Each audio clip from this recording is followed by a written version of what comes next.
The next morning, Lisa woke up early. She had not slept well. Every time she closed her eyes, she saw those alien bones arranged in perfect rows. She kept thinking about the human DNA mixed in with them. "Jake," she called softly. The captain was already awake, sitting by their equipment and watching the sun rise. "I've been thinking about this all night," Jake said. "Those human traces you found, they have to come from somewhere." Lisa nodded.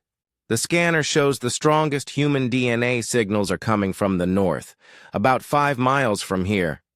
Peter walked over to them, looking tired. "I couldn't sleep either. I keep thinking about those alien bones. They were strong, built for fighting. What could kill so many of them?" Amy joined them, holding her radio equipment. "I've been trying to contact Earth all night. Something is blocking our signals. It's like there's interference coming from somewhere underground." Sam was already loading their equipment onto the transport vehicle. "If we're going north, we better get moving. I don't like staying in one place too long on this planet." They drove north across the red landscape. The land was mostly flat, with strange rock formations sticking up here and there. No trees, no grass, just dirt and rocks and the bones of long-dead plants. After 2 hours of driving, they saw it. A collection of broken buildings in the distance. The structures were clearly human-made, but they looked damaged and abandoned. "That's it," Lisa said, checking her scanner. "That's where the human DNA traces are strongest." As they got closer, they could see that the buildings had once been a large settlement. There were living quarters, work buildings, and what looked like a command center. But everything was damaged. Walls had holes in them. Roofs were partly caved in. Jake stopped. The vehicle outside what had been the main gate. A sign hung crooked on broken posts. The words were faded but still readable. "Kepler Station, population 50,000. 50,000 people," Amy said quietly. "The record said this was a small colony that failed." They walked through the broken gate. The streets were empty, but Lisa could see signs that people had lived here recently. Not last week recently, but not 200 years ago either. "Look at this," Peter called. He was standing next to a building with blast marks on the walls. "These are weapon marks. Someone was shooting at this building." Sam examined the damage. "Not just shooting. This looks like heavy weapons, military-grade stuff." They made their way to the command center. The door was hanging open. Inside, they found computers and equipment covered in dust, but not destroyed. Lisa went to the main computer terminal. "Amy, can you get this working?" Amy looked at the old equipment. "Maybe. The power core is still active. These systems were built to last." It took her an hour, but finally the computer came to life. The screen flickered and showed a menu of files. "There are thousands of files here," Amy said. "Personal records, military reports, medical data, security footage." "Start with the security footage," Jake said. "I want to see what happened here." Amy opened the first video file. It showed the main street of Kepler Station. The date stamp said it was from exactly 200 years ago, but instead of a normal day in the colony, the video showed people running and screaming. In the sky above the colony, large black ships were hovering. They were firing energy weapons down at the buildings. The weapons made no sound in the video, but Lisa could see the destruction they caused. "Alien ships," Peter said. "Those aren't human designs." The video changed to a different camera. This one showed the colony's defenders shooting back at the alien ships. But there were so few humans compared to the number of alien ships. Amy opened another file. This one was an audio recording from someone called Colony Administrator Ben Harris. His voice came through the old speakers. "Day 15 of the siege. The aliens have surrounded us completely. We call them the Vexhar, based on the sounds they make when they communicate. They have better weapons, better ships, and there are so many of them. Lisa felt cold. 15 days. The official report said the colony was abandoned due to environmental problems. Jake was studying the tactical displays on another screen. Look at these numbers. 2 million alien soldiers against 50,000 colonists. The humans should have been wiped out in hours. Amy found more audio recordings from Ben Harris. His voice got more tired and stressed with each one. Day 30. We're still alive somehow. The colonists are changing. I don't know how else to describe it. They need less food, less sleep. They can see better in the dark. Dr. Kate Mitchell is studying these changes, but she's changing too. Day 45. The children are safe in the bunkers. That's all that matters now. We've lost over 2,000 people, but we're still fighting. The aliens don't understand us. They expected us to surrender by now. Day 60. Something is happening to us. We're becoming something else. The enemy is afraid now. I can see it in how they fight. They're pulling back, being more careful. Peter found medical files from Dr. Kate Mitchell. Her notes were detailed and scientific, but they described impossible things. The colonists are adapting at a rate that should be biologically impossible. Enhanced night vision developing within weeks. Pain tolerance increasing dramatically. Sleep requirements dropping to 3 hours per night. Most significantly, psychological changes showing decreased empathy toward enemies while hyperprotective behavior toward group members. Amy found the final audio recording from Ben Harris. His voice was different now, harder, colder. Day 93. It's over. The aliens have requested a meeting. They want to surrender. Yes, surrender. 2 million of them want to surrender to us. We broke them. We became something they couldn't understand or defeat. God help anyone who threatens our children again. The recording ended in silence. The team sat quietly trying to understand what they had heard. Jake finally spoke. The official records were wrong. The colony didn't fail. It won. Lisa looked at the medical files. Again. But won at what cost? Dr. Mitchell's notes suggest the colonists changed into something that was barely human anymore. Sam was checking the building's structural scans. There are more buildings underground, lots of them. If we want to know what really happened here, we need to go deeper. Amy tried the radio again. Still nothing but static. We're on our own down here. As they prepared to explore the underground areas, Lisa couldn't shake the feeling that they weren't alone in the abandoned colony. Sometimes, she thought she saw movement in the shadows between buildings, but when she looked directly, nothing was there. Whatever had happened on Kepler 442b 200 years ago, she was beginning to understand that the official story had been a lie. The colonists hadn't left. They had stayed and fought. And somehow, impossibly, they had won.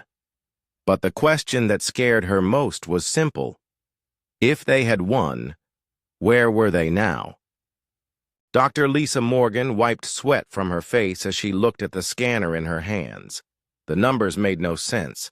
She had been studying old planets for 10 years, but she had never seen energy readings like this before. Jake, come look at this, she called to the tall man standing near their ship. Captain Jake Sullivan walked over, his heavy boots making soft sounds on the red dirt of Kepler 442b. What did you find? Jake asked. He was a good soldier, always ready to protect Lisa and her team. His job was to keep them safe while they looked for old things buried in the ground. Lisa pointed at her scanner. There's something big under that hill, really big. The energy is so strong it's making my equipment go crazy. Jake looked where she was pointing. The hill looked normal to him, just dirt and rocks, with some dead plants growing on it. Nothing special. But Lisa was smart about these things. If she said something was wrong, he believed her. "Peter, Amy, Sam, get over here," Jake called to the others. Dr. Peter Collins was looking at some strange bugs he had found. He was always excited about finding new life forms. Amy Turner was checking their radio equipment. She made sure they could talk to Earth if they needed help. Sam Rodriguez was fixing one of their digging machines. He was good with tools and could fix almost anything. "What's going on?" Peter asked as he walked over. He still had a bug in a small glass container. Lisa showed them all her scanner. "Something is buried under that hill. Something that shouldn't be here." Amy looked worried. "The report said this planet was empty. No one ever lived here except for some humans who tried to make a colony 200 years ago. But that failed. Everyone left." "That's what the report said," Lisa agreed. "But my scanner says different." Sam walked around the hill, looking at it from different sides. "It doesn't look like a normal hill. The shape is too perfect. Too round." Jake made a decision. "Sam, get your digging equipment. Let's see what's down there." It took them 3 hours to set up the big digging machine. Sam was careful to dig slowly. They didn't want to break whatever was buried underneath. When they got 5 feet down, they hit something hard. Not rock, not metal, something else. "Stop digging," Lisa said. She got down on her hands and knees and brushed dirt away with a small brush. What she found made her stomach feel sick. It was bone, but not human bone. This bone was too long, too thin. It came from something that had never lived on Earth. "Guys," she said quietly, "I think we found aliens." The others gathered around her. Peter got very excited. "Really? Real aliens? Not just bugs or plants?" Lisa kept brushing dirt away. More bones appeared. Then more. Soon they could see that many creatures were buried here. All of them were arranged in neat rows, like soldiers standing in formation. "There are hundreds of them," Amy said. She sounded scared. Jake looked around carefully. Something about this place made him nervous. It felt like a battlefield. He had been in enough fights to know what one looked like, even an old one. They worked for hours, carefully removing dirt and taking pictures. The alien skeletons were tall, maybe 7 feet. They had long arms and legs. Their skulls were bigger than human skulls, with large eye sockets. But what made Lisa's hands shake was what she found on the bones. Cut marks, bullet holes, signs that these aliens had died fighting. "They were killed," she told the others. "All of them. This isn't a normal burial ground. This is a mass grave." Peter was studying one of the skulls. "Look at this. The bone is thick, much thicker than human bone. These things were tough, hard to kill." Amy was taking pictures with her camera. "How many do you think are buried here?" Sam had been using a ground scanner to look deeper. "Thousands, maybe tens of thousands. This grave goes down deep and spreads, out wide." As the sun began to set, they made an even stranger discovery. At the head of the grave, someone had put up a large stone. Words were carved into it, but not in any human language. Lisa used her computer to translate the alien writing. The machine worked slowly, comparing the symbols to known languages from across the galaxy. Finally, it gave her an answer. The stone said just 2 words in the alien language. "Forgive us." "Forgive us?" Jake repeated. What does that mean? Who is asking for forgiveness? Lisa was quiet for a long time. Then she ran another scan, this one deeper and more detailed. What she found made her sit down hard in the dirt. There are human DNA traces mixed in with the alien remains, she said. Her voice was very quiet. That's impossible, Amy said. Humans have never been to this part of space before, and these bones are old, really old. Lisa checked her scanner again. She hoped she was wrong. But the numbers didn't lie. The human DNA is 200 years old, the same age as the failed colony. They all stood there in silence, looking at the mass grave full of alien soldiers. Somewhere mixed in with these bones were traces of humans, but humans who weren't supposed to be here. Humans who had supposedly left this planet long ago. Jake felt a cold feeling in his chest. He had seen enough battles to know what this looked like. It looked like the end of a war where one side had been completely destroyed. But which side had won? And why were the winners asking for forgiveness? As darkness fell over the red planet, Lisa made a decision. We're staying here tonight. Tomorrow we explore more. We need to find out what really happened on this planet. None of them slept well that night. They all had the same feeling that they were being watched from, the darkness around their camp. They were halfway back to their ship when Amy's radio equipment started making noise. Not the static they had been hearing, but actual signals. Someone was trying to communicate with them. "Hold on," Amy said, adjusting her equipment. "I'm getting something. It's not coming from space. It's coming from underground." The signal was weak and filled with interference, but slowly words became clear. "Surface dwellers, identify yourselves. Why have you come to the memorial?" Jake immediately had his weapon ready. Lisa felt her heart beating fast. After 200 years, someone was still alive down there. "This is Dr. Lisa Morgan," she said into Amy's radio. "We're scientists from Earth. We found the gravesite and the colony records. We know what happened here." There was a long pause. Then a different voice came through the radio. This one sounded older, more tired. "Earth. We remember Earth. Are our cousins still alive among the stars?" "Yes," Lisa said. "Humanity has spread to many worlds. We're explorers and scientists." Another pause. Then, "Come to the deep entrance. Tunnel 7. Come alone, Dr. Morgan. We will meet you."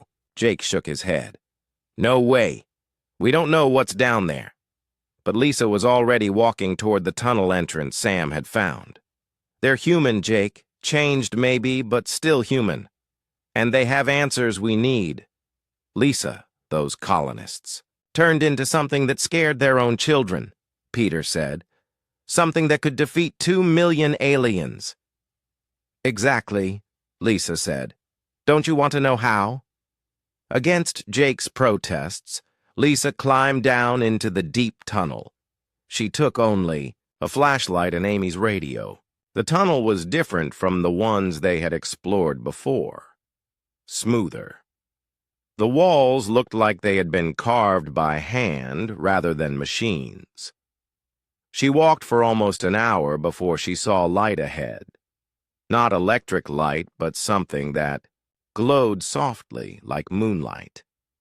As she got closer, she could see that the light was coming from crystals embedded in the tunnel walls. "Dr. Morgan?" The voice came from the shadows ahead of her.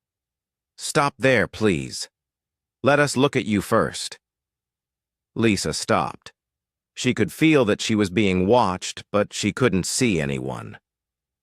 "You look like us," the voice said. "Like we used to look before the change." A figure stepped out of the shadows. Lisa had to work hard not to gasp. It was clearly human, but changed. The person was very tall, maybe 7 feet, and very thin. Their skin was pale white, almost glowing. Their eyes were larger than normal human eyes, and they did glow with a soft light. "My name is Marcus Chen," the figure said. "I am 3rd generation. My grandmother was one of the original defenders." "3rd generation?" Lisa asked. "Born here, in the deep places, shaped by this world and by what our people became." Marcus moved strangely, too smooth and quiet. "Come. The others want to meet you." He led her deeper into the tunnels. The walls were covered with more glowing crystals, and Lisa realized they weren't natural. They had been grown here somehow. "We learned to make light without electricity," Marcus explained. "We learned to make many things the old way, the human way, the way that doesn't depend on machines." They came to a large cavern. Lisa's breath caught in her throat. Hundreds of people were there, all changed like Marcus. Men, women, and children, but all pale, all tall, all with those glowing eyes. An elderly woman approached them. Despite her changes, Lisa could see she had once been beautiful in a normal human way. "I am Elena Brooks," the woman said. "I am the memory keeper. I remember everything that happened during the war." "War?" Lisa asked.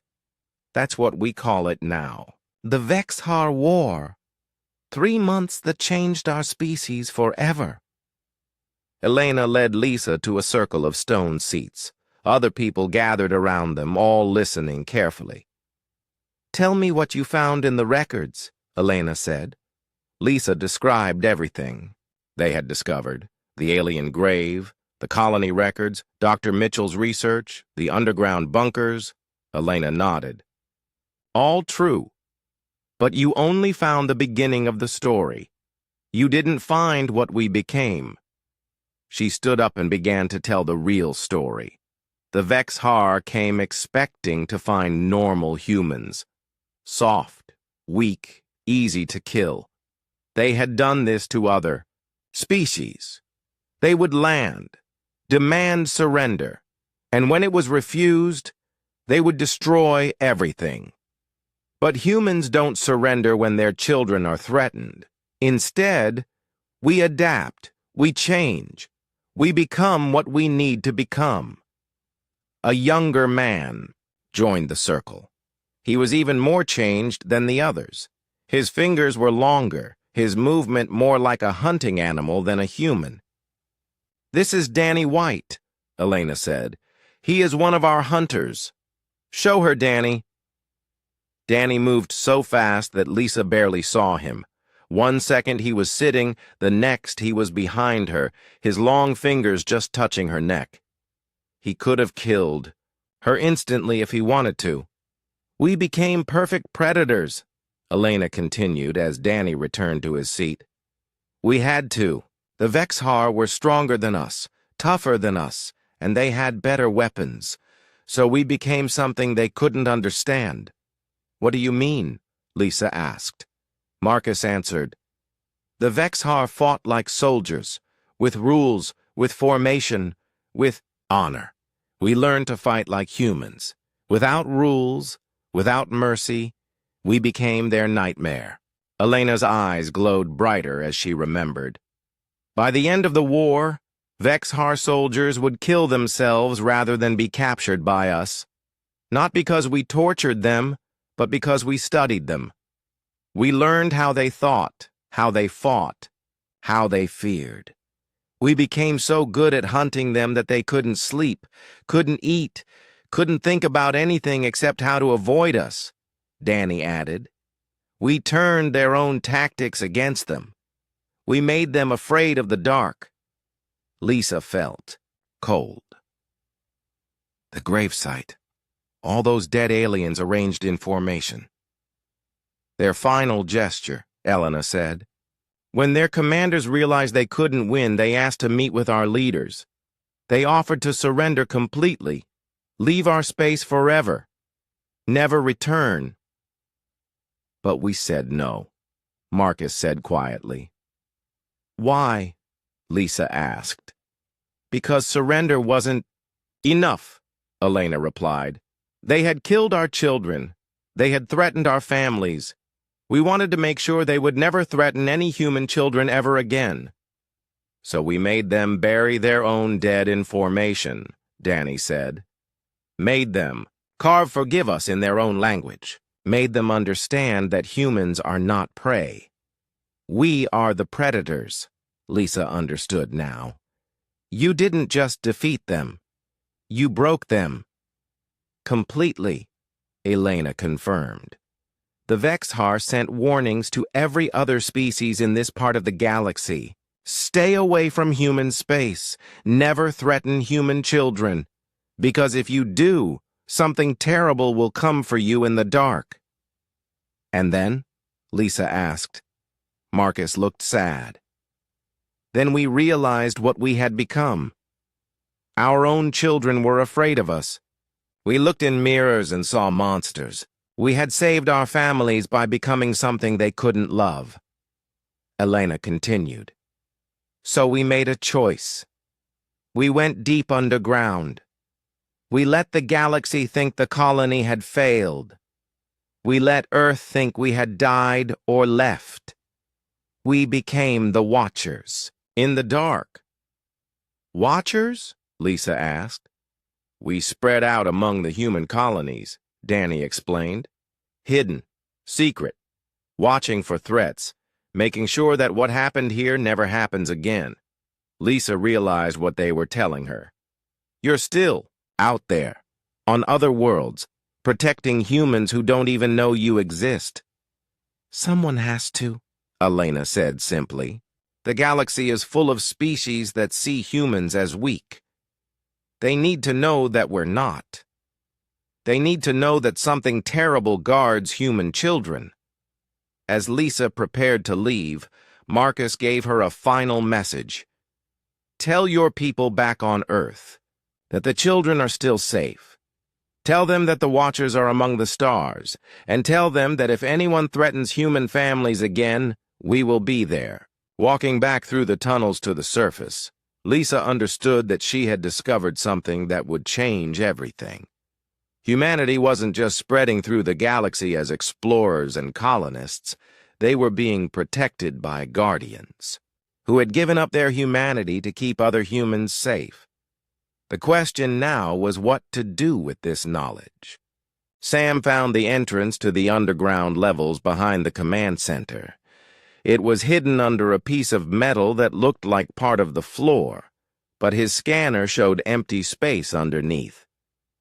Help me move this, he said to Jake. Together, they lifted the heavy metal panel. Below was a ladder going down into darkness. How deep does it go? Amy asked, shining her flashlight down the hole. At least 50 feet, Sam said, checking his equipment. Maybe more. There are multiple levels down there. Jake went first, his gun ready. He didn't expect to find anyone alive after 200 years, but something about this place made him nervous. Lisa followed him, then Amy, then Peter, with Sam coming last.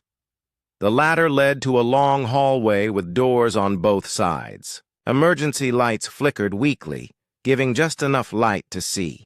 The air smelled old and recycled, but it was still breathable. The power is still working down here, Amy said, surprised. Lisa checked her scanner. The human DNA traces are much stronger here. Whatever happened to the colonists, this is where they spent most of their time. They walked down the hallway looking into the rooms. Most were empty, but some still had personal belongings. Clothes, pictures, books. Things people had brought with them when they came underground. Look at this, Peter said from one of the rooms. He was holding a child's toy, a small stuffed animal. Families live down here. Jake found something more interesting. Over here. This looks like a military planning room. The room had maps covering the walls, not maps of the planet's surface, but detailed plans of the underground tunnel system. The tunnels went on for miles in every direction, connecting to dozens of different areas. "They built a whole city down here," Lisa said, studying the maps. "While they were under attack, they were digging." Amy found a computer terminal that still worked. She brought up the construction records. According to this, they dug these tunnels in less than 3 months, working around the clock, even while the aliens were bombing them. Sam was impressed. "That's impossible. This much digging would take years, even with good equipment. Not if you don't need to sleep much," Lisa said, remembering Dr. Mitchell's medical notes. The colonists were changing. They needed less rest, less food. They could work longer than normal humans. They followed the main tunnel deeper underground. After walking for 20 minutes, they came to a large open area. Lisa's flashlight showed them something that made them all stop and stare. It was a huge room, bigger than a football field. The walls were covered with names, thousands and thousands of names, carved carefully into the stone. "It's a memorial," Peter said quietly. Jake walked closer to read some of the names. Under each name was information about how that person had died. Sarah Johnson, age 34, died defending the North Tunnel, left behind 2 children. Mike Baker, age 28, died buying time for evacuation of Sector 7, saved 43 people. Lisa found a section that made her eyes fill with tears. It was labeled "The Children Who Never Got to Grow Up." Under it were hundreds of names, all with ages under 18. Amy was recording everything with her camera. "There are so many names. How many people died here?" Sam had found a summary carved into the center wall. 2,847 humans gave everything so that 47,153 could live. The children are safe. "Wait," Lisa said, doing math in her head. "The colony started with 50,000 people. If 2,847 died and 47,153 lived, that means almost everyone survived. But where did they go?" They kept exploring. The tunnels led to more rooms, sleeping areas, kitchens, workshops, medical facilities, everything needed to keep thousands of people alive underground for months or even years. In the medical area, they found Dr. Kate Mitchell's laboratory. Her equipment was still there, along with detailed notes about what was happening to the colonists. Peter read from her files. Week 8 of the siege. The changes are accelerating. Enhanced hearing now allows detection of movement up to half, a mile away. Strength increases of 30 to 40% are common. Most interesting are the psychological adaptations. Fear responses are almost completely suppressed when protecting group members, especially children. Lisa found video recordings that Dr. Mitchell had made. The doctor appeared on screen, but she looked different from her official colony photos. Thinner, with larger eyes that seemed to glow slightly in the dim light. "The transformations are not random," Dr. Mitchell said in the recording. "They are purposeful. Our bodies and minds are adapting to become better defenders, better protectors. We are becoming what we need to be to save our children." Amy found the most disturbing recording. It showed Dr. Mitchell near the end of the siege.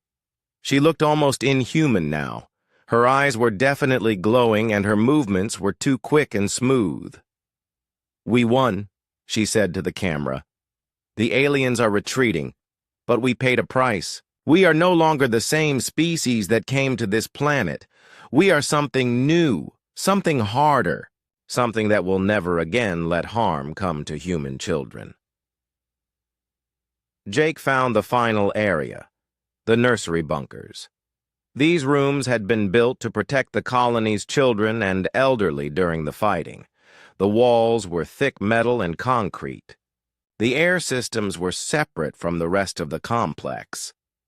But what made Jake's blood run cold was what he found in the deepest nursery bunker. Scratches on the walls, deep scratches that looked like they had been made by human fingernails, but much deeper than normal humans could make. Someone was trying to claw their way out, he said to the others. Lisa examined the scratches with her equipment. These were made from the inside. Someone was trapped in here and tried to dig their way out. Peter found children's drawings on the walls. But they weren't normal children's drawings. They showed people with glowing eyes and long fingers fighting monsters in the darkness. The children saw what their parents were becoming, Peter said quietly. Amy found the bunker's log files. The last entry was from someone called Mary White, who had been in charge of protecting the children. Day 95. The fighting is over. The bad aliens are gone. But our parents look different now. They scare us. They say they had to change to protect us. They say they love us. But their eyes glow in the dark, and they move like ghosts. The adults are talking about going deeper underground. They say the surface world isn't safe for what they've become. Sam discovered something that explained where everyone had gone. Hidden behind a false wall was another tunnel entrance. This one led down even deeper, with tracks showing that many people had used it. They went deeper, he said. All of them. They left the upper levels and went down into the planet itself. Lisa checked her scanner. The human DNA traces were stronger in the direction of the deep tunnel. They're still down there. After 200 years, they're still down there. Jake made a decision that surprised everyone. We're going back to the surface. Now. But we haven't found everything yet, Peter protested. We've found enough, Jake said firmly. Those colonists changed into something that could defeat 2 million alien soldiers. Something that scared their own children. And according to that last log entry, they're still alive down there somewhere. As they climbed back up to the surface, Lisa couldn't stop thinking about Dr. Mitchell's final recording. The colonists had saved their children by becoming monsters, but they had saved them from alien monsters by becoming human monsters. The question that kept bothering her was simple. In a universe full of dangerous aliens, maybe becoming monsters was exactly what humanity needed to do to survive. 3 weeks after Lisa's team left Kepler 442b, the galaxy changed forever. It started on New Terra, a human colony world with 2 million people. The colonists lived peaceful lives, farming and building cities, not knowing that alien fleets were moving toward them through space. The attack was supposed to be quick and easy. 5 different alien species had joined together to destroy New Terra as a warning to other human colonies. They brought enough ships to turn the planet's surface into glass. Captain Rex Morrison of the Colonial Defense Force watched the alien fleet appear on his screens. 200 enemy ships against his 12 patrol boats. He sent out a distress call to Earth, knowing help would take weeks to arrive. All civilians to the underground shelters, he ordered his communications officer. Prepare for bombardment. But the bombardment never came. Instead, something else happened.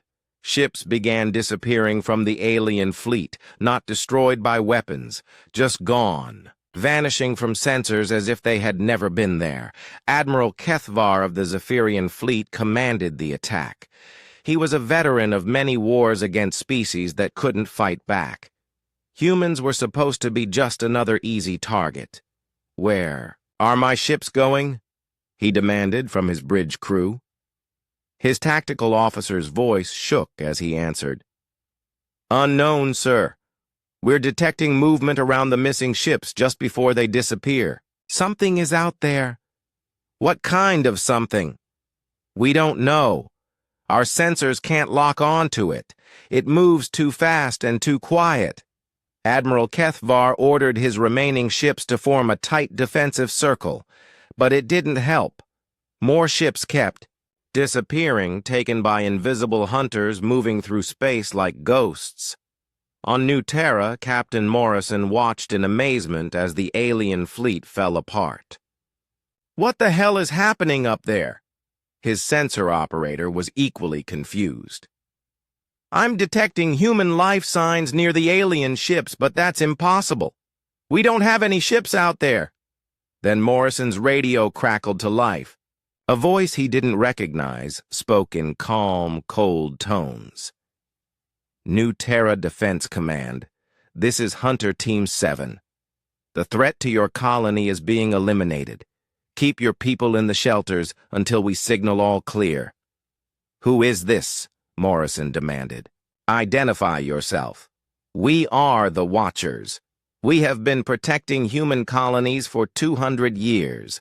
Today, the galaxy learns we exist." High above the planet, Danny White moved through the vacuum of space without a ship. His body had changed over the decades, adapted for survival in the deep cold between stars. He could hold his breath for hours and survive in space long enough to board enemy vessels. He landed silently on the hull of a Zephyrian cruiser. His long fingers, now tipped with claws harder than steel, cut through the metal like paper. He slipped inside the ship like smoke. The alien crew never saw him coming. One moment they were at their stations, the next they were unconscious. Danny didn't kill them unless he had to. The Watchers had learned that fear was more powerful than death. He disabled the ship's engines and life support, then moved to the next target. Behind him, the Zephyrian cruiser drifted helpless in space, its crew trapped but alive. Meanwhile, Marcus Chen was inside the flagship of the alien fleet. He stood in front of Admiral Kethvar, his pale skin glowing softly in the dim bridge lighting, his eyes shining with their own inner light. "You came to destroy a human colony," Marcus said quietly. "You brought enough ships to kill 2 million people, including children." Admiral Kethvar tried to draw his weapon, but his hand wouldn't move. Something about the human in front of him triggered every fear instinct his species had developed over millions of years of evolution. "What are you?" the Admiral whispered. I am what humans become when their children are threatened," Marcus replied. "I am the price your species will pay for this mistake." Around the flagship, the rest of the alien fleet was being systematically disabled. Elena Brooks led a team of Watchers who had hidden on asteroid miners and cargo ships. They moved from vessel to vessel, leaving crews alive but helpless.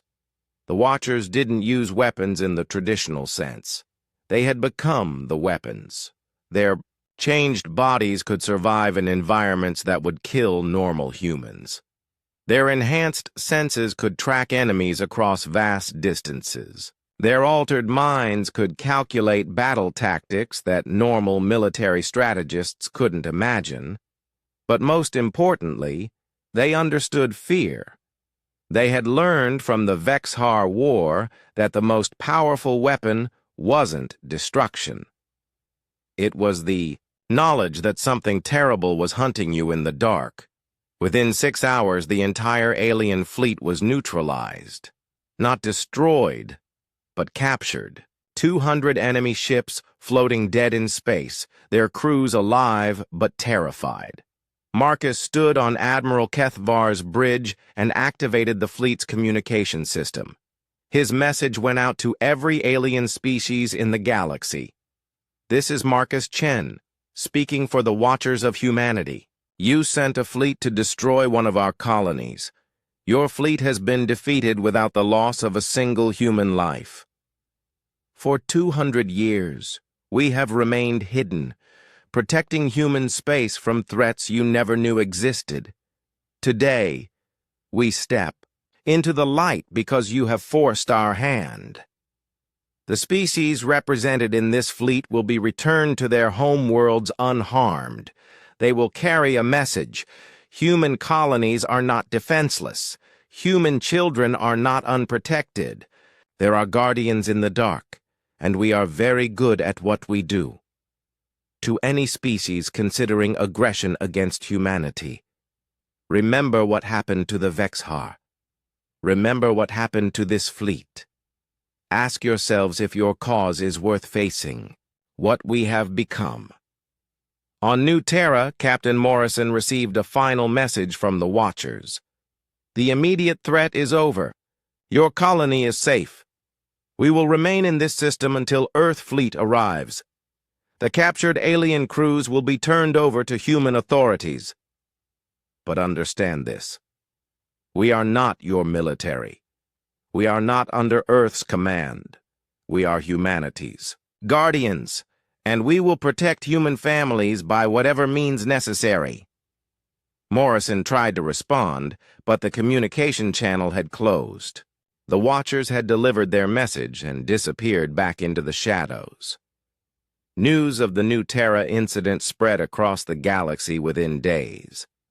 Every alien species with the technology to monitor deep space communications heard Marcus's broadcast. They all learned the same terrifying truth. Humanity was not the weak, peaceful species they had appeared to be. The Galactic Council called an emergency session. Representatives from dozens of species gathered to discuss what they had learned about humanity's secret guardians. Ambassador Vexthul of the Hegemony stood before the assembly. The humans have been hiding a military force that can defeat entire fleets without casualties. They have warriors who can survive in space without ships.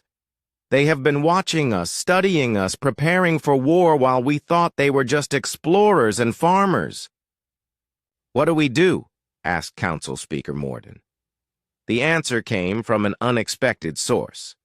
In the back of the chamber, an elderly Vexhar delegate slowly stood up. His species had not spoken in the council for 200 years, not since their defeat at Kepler 442b. You do nothing, the Vexhar said quietly. You leave the humans alone. You protect your own children and pray that humanity never decides you are a threat to theirs. Our ancestors learned this truth at terrible cost. The humans call them Watchers, but we have another name for them. We call them the price of touching what humans love. The council chamber fell silent. Every delegate present understood that the balance of power in the galaxy had just shifted forever. Humanity was no longer just another species trying to find its place among the stars. They were the species with monsters guarding their children, and those monsters had just shown the galaxy exactly what they were capable of doing. Lisa climbed out of the deep tunnels just as the sun was setting. Jake, Amy, Peter, and Sam were waiting for her by their ship, looking worried. "Thank God you're alive," Jake said. "We were about to come looking for you." "I'm fine," Lisa said, but her voice sounded different, quieter. "But we need to talk. All of us." They gathered around their camp equipment as the red sky grew dark. Lisa told them everything she had learned from Elena, Marcus, and Danny, about the Watchers, about how the colonists had spread throughout human space, secretly protecting colonies from threats. "They're still out there," Lisa said, "on dozens of worlds, maybe hundreds, watching, waiting." Peter looked scared. "So there are these changed humans living in secret on human colonies? People who can move like ghosts and hunt like animals?" "People who became monsters to protect their children," Lisa corrected. "And our children, too." Amy was checking her radio equipment. "I'm picking up signals again, but not from underground this time. These are coming from space." She worked with the radio for several minutes, then looked up with worry on her face. I'm getting communications from multiple alien species. They're talking about humans, about containing the human threat. Jake grabbed his weapon. What kind of threat? Amy kept listening. They're saying humans are expanding too fast, taking up too much space. Some of them want to do something about it before humans get too strong. Sam looked at their ship. How far away are these signals coming from?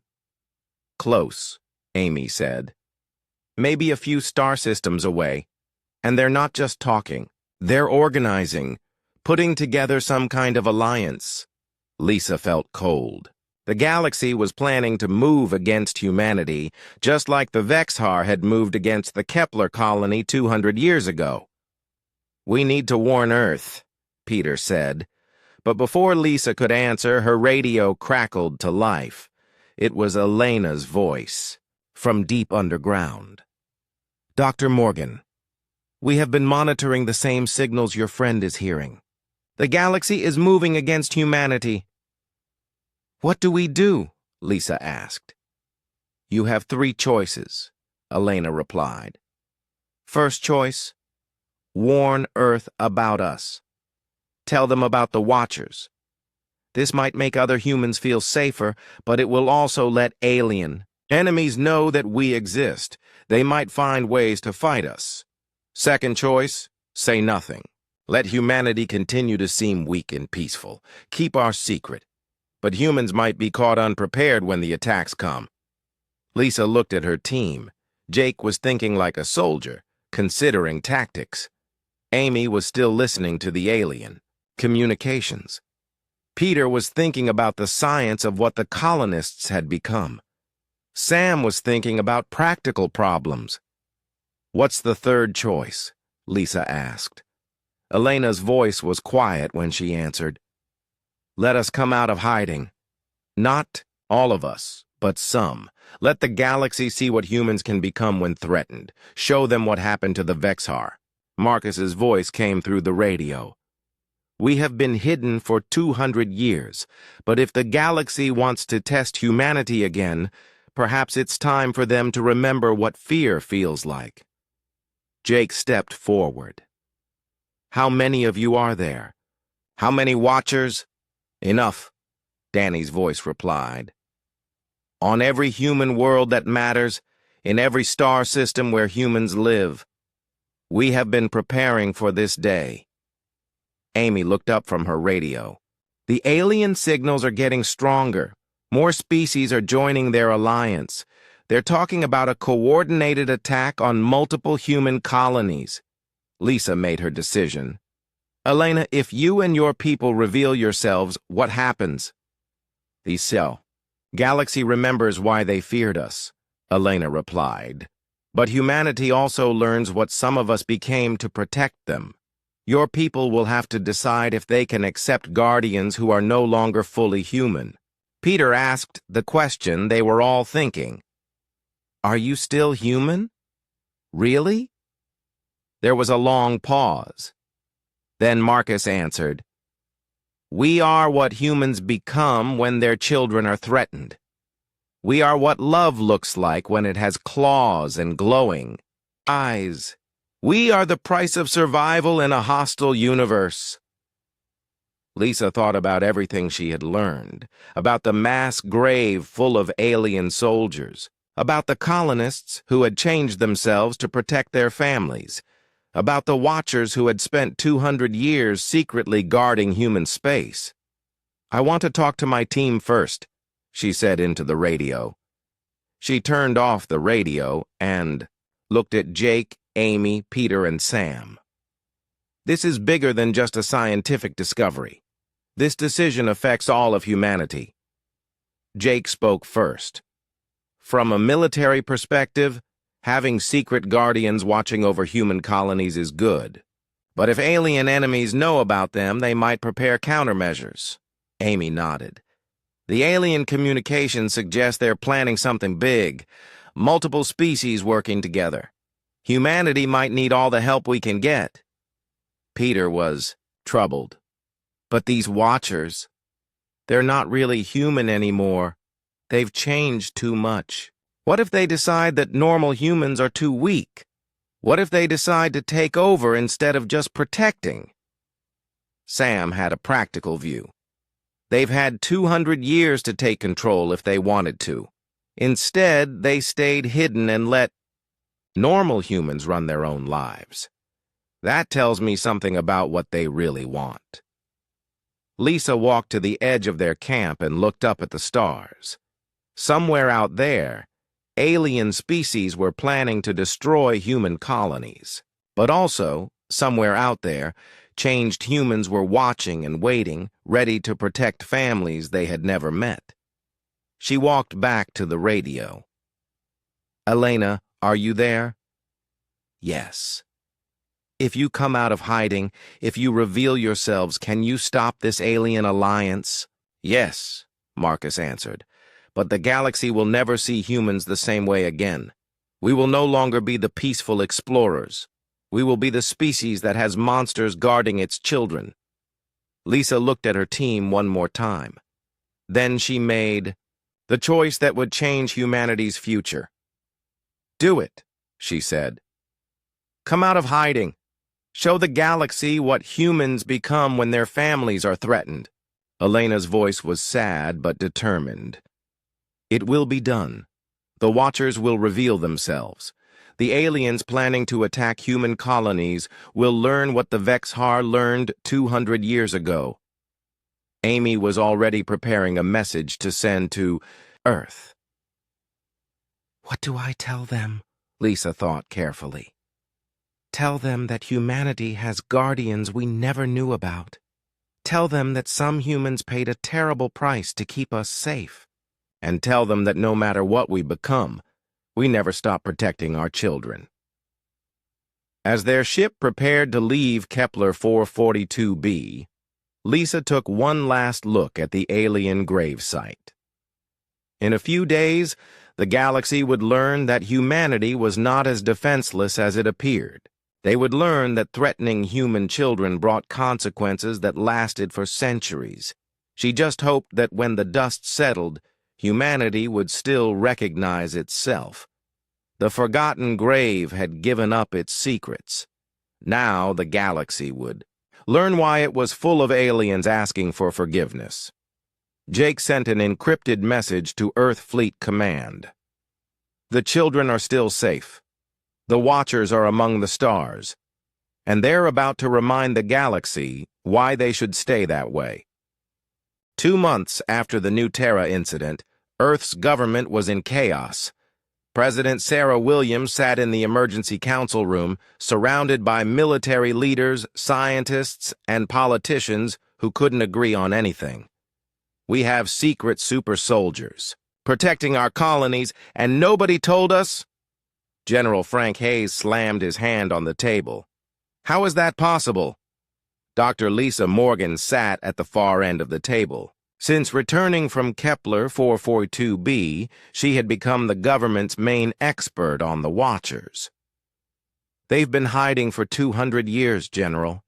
They're very good at staying invisible. But they're human citizens," said Secretary of Defense Carl Brown. "They should be under our command structure." Lisa shook her head. "They don't see themselves as citizens anymore.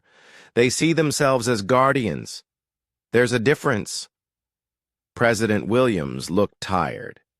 She had been dealing with this crisis for weeks, trying to understand what it meant for humanity's future. "Dr. Morgan, in your opinion, are these Watchers loyal to Earth?" "They're loyal to human families," Lisa replied. "To human children. That's not exactly the same thing as being loyal to human governments." The room fell quiet. Everyone understood what Lisa was saying. The Watchers didn't care about politics or national boundaries. They cared about protecting humans from alien threats, whether Earth's government approved or not. Admiral John Parker, head of Earth Fleet, spoke up. "We need to establish contact with them. Bring them into our military command structure. We can't have unauthorized forces operating in human space." Good luck with that, Lisa said. They've been contacted by every human government and military organization since New Terra. They don't respond to orders, they don't attend meetings. They just send the same message. The children are safe. We are watching. Meanwhile, on the IA colony world of Haven's Rest, normal humans were learning to live with the knowledge that they had invisible protectors. Colony Administrator Tom Bradley was reading reports from his security chief when his secretary knocked on his door. "Sir, there's someone here to see you. Says he's one of the Watchers." Tom felt his heart skip. No Watcher had ever made direct contact with a colonial government before. "Send him in."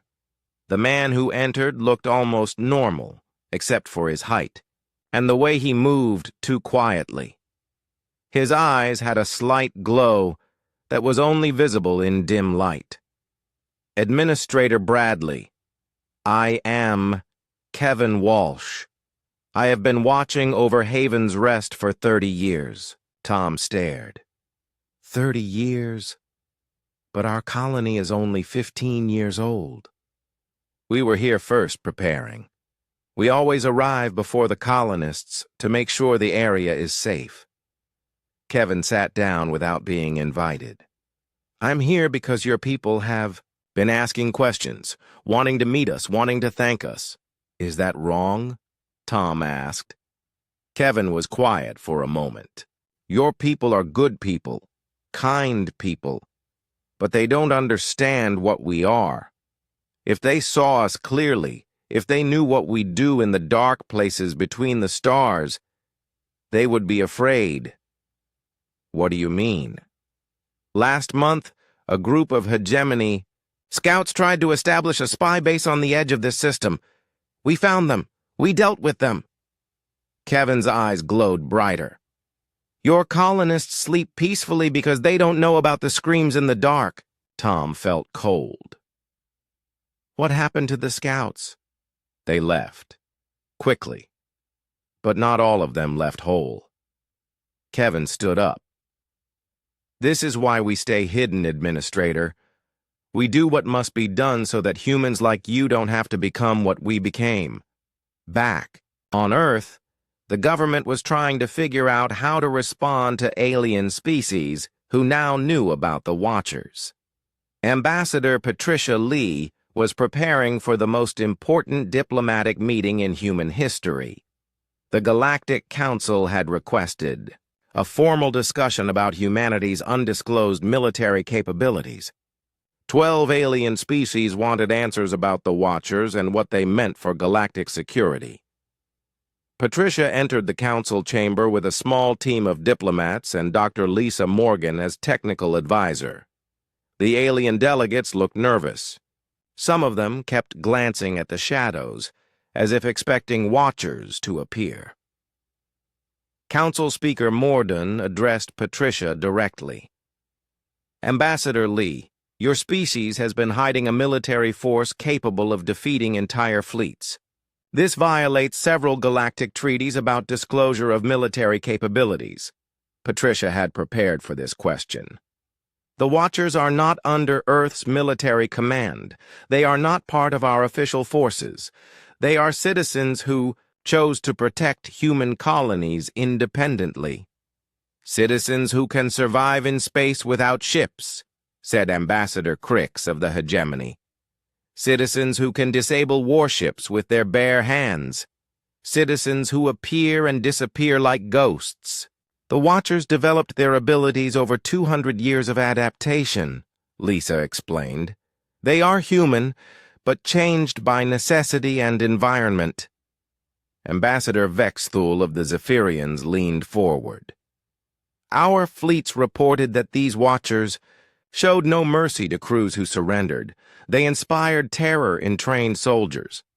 They also let everyone live," Patricia pointed out. "They could have destroyed your fleets completely. Instead, they sent a message." "What message?" asked Council Speaker Morden. Patricia looked around the chamber at all the alien faces. "Don't threaten human children." The chamber was quiet for a long time. Finally, Ambassador Vexithul spoke. What assurance can you give us that these Watchers will not expand their activities? What stops them from deciding that all non-human species are threats? Patricia had been dreading this question because she didn't have a good answer. I don't know. The Watchers don't report to Earth's government. We can't control them. So you're telling us, said Ambassador Crix, that humanity has uncontrolled super soldiers operating throughout the galaxy, and you have no way to stop them if they decide to turn hostile? I'm telling you that humanity has guardians who have spent 200 years protecting human families without harming innocent people, Patricia replied. They have had countless opportunities to abuse their power, and they haven't. Council Speaker Morden made a decision that would affect the entire galaxy. The Council will establish new protocols for interaction with human space. All member species are advised to avoid any actions that could be interpreted as threats to human colonies. After the meeting, Patricia and Lisa walked through the Council building's corridors. Do you think we handled that right? Patricia asked. Lisa thought about her time on Kepler 442b, about meeting the Watchers in their deep tunnels. I think we told them the truth. The Watchers exist. They protect human families, and nobody, not even us, can control them. Is that good or bad? Lisa looked out a window at the stars. I guess we'll find out. But I know one thing. Human children sleep safely tonight because monsters guard their dreams. On ships and stations throughout human space, normal humans went about their lives. Most of them never saw the Watchers. But sometimes, in the corner of their vision, they caught a glimpse of something moving in the shadows. Something watching. Something protecting. And in the deep places where the Watchers gathered, Elena Brooks updated their records with a simple note. The galaxy knows we exist. The children are still safe. We continue to watch.